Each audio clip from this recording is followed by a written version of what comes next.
High guys, welcome to my channel ఆర్మే. This is RK. ఇక ఏపీలో ఆస్తి కొంటే జిరాక్సులే. ల్యాండ్ టైటిలింగ్ యాక్ట్ అనేది అతి భయంకరమైన చట్టం. నియంత్రణలు పాలించే దేశంలో కూడా ఇలాంటి చట్టం ఉండదు. మనం జీవితాంతం కష్టపడి సంపాదించి కొనుక్కున్న మన చిన్నపాటి ఆస్తిపై కూడా మనకు హక్కులు లేకుండా చేస్తున్నట్టుంది. మన ఆస్తులు కొట్టేసే భయంకరమైన కుట్ర జరుగుతుందని ప్రజలు అనుకుంటున్నారు. ఆంధ్రప్రదేశ్ ప్రభుత్వం AP land titling guarantee act 2022ను తీసుకొచ్చింది. సాంకేతికంగా 2023 అక్టోబర్ 31 నుంచే ఈ చట్టం అమల్లోకి వచ్చింది. కొత్త చట్టం ప్రకారం ఆస్తి సర్వే చేసి ఎవరి పేరు మీద నమోదు చేస్తారో వారిదే స్థలం, ఇల్లు, పొలం గట్రా. విఆర్ఓ, విఆర్ఐ, తహసీల్దార్, సివిల్ కోర్టులు, RDO, joint collector, collector, CCLA, sub register, civil కోర్టులు ఎవరు కూడా ఈ భూ వివాదాల్లో జోక్యం చేసుకోలేరు. అంటే చివరికి కోర్టులు కూడా దాన్ని కాదనలేవు. మీ భూమి సమస్య మీద ఇకపై సివిల్ కోర్టుల్లో దావలు చేయడం కుదరదు. ఇక ఏ సమస్య అయినా టైటిల్ రిజిస్ట్రేషన్ ఆఫీసర్ తీరుస్తారు.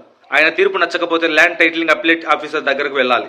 వీళ్ళిద్దరి తీర్పుతో సంతృప్తి చెందకపోతే నేరుగా హైకోర్టుకి వెళ్ళాలి. ఇక నుంచి ఎవరికి అక్కడ అసలైన పత్రాలు ఇవ్వరు, జిరాక్సులు మాత్రమే ఇస్తారు. వాటితోనే లావాదేవీలు నిర్వహించుకోవాలి. ఈ డేటా పత్రాలు అన్ని ప్రైవేట్ వ్యక్తుల చేతుల్లో ఉన్నాయి. చివరికి ఆస్తి యజమానుల ఫింగర్ ప్రింట్స్ కూడా వారి దగ్గరే ఉంటాయి. వాటిని ఉపయోగించుకుని రాత్రికి రాత్రి పత్రాలు మార్చేస్తే ప్రభుత్వానికి బాధ్యత ఉండదు.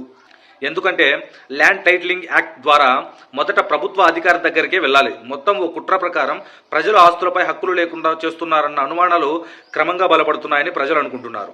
రిజిస్ట్రేషన్ల శాఖలో కార్డ్ ఫ్రేమ్ 2.0 అనే రిజిస్ట్రేషన్ విధానం అమల్లోకి వచ్చింది. ఆస్తి సొంతదారుడు, కొనుగోలుదారుడు ఇద్దరు సాక్షుల సంతకాలు ఉండవు. వీరు వేలిముద్రనే సంతకంగా పరిగణిస్తున్నారు. కొత్త విధానంలో దరఖాస్తుదారులే స్వయంగా డాక్యుమెంట్లు రూపొందించుకోవాలి లేదా నెట్ సెంటర్ నిర్వాహకులను ఆశ్రయించాలి. డాక్యుమెంట్ రిజిస్ట్రేషన్ కోసం రిజిస్ట్రేషన్ శాఖ వెబ్సైట్కి వెళ్లి దరఖాస్తు చేసుకోవడానికి లాగిన్ అవ్వాలి. అందులో ఏ రకమైన డిడ్ రాయించుకోవాల్సి ఉంటుందో దానికి సంబంధించిన ఫార్మాట్ను ఎంపిక చేసుకొని ఆ వివరాలు నమోదు చేసి దానిని సబ్ రిజిస్ట్రార్కు లింక్ రూపంలో పంపించాలి. దానిని సబ్ రిజిస్ట్రార్ పరిశీలించిన తరువాత అందులో ఏవైనా తప్పులు సవరించాల్సి ఉంటే తిరిగి దరఖాస్తుదారుడికి సబ్ రిజిస్ట్రార్ మెయిల్ ద్వారా లింక్ పంపుతారు.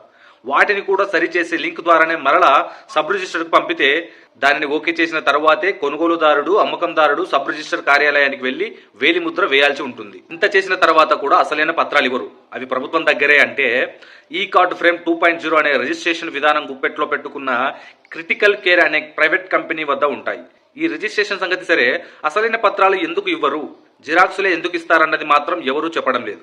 ఎన్నికల కోడ్ అమల్లో ఉన్నా అమలు చేయాల్సిందేనని అధికారులు ఆదేశాలు ఇచ్చారు. దీని వెనుక గుడుపుటానేమిటో ప్రజలకు ఇప్పుడిప్పుడే అర్థమవుతుందని అంటున్నారు ప్రజలు. మరి చూడాలి, ఆంధ్రప్రదేశ్ ప్రభుత్వం తీసుకొచ్చిన AP land titling guarantee act 2022ను Andhra Pradesh ప్రజలు ఆమోదిస్తారో లేదా వ్యతిరేకించి వేరే ప్రభుత్వాన్ని ఎన్నుకుంటారో వారికే తెలియాలి. జై హింద్.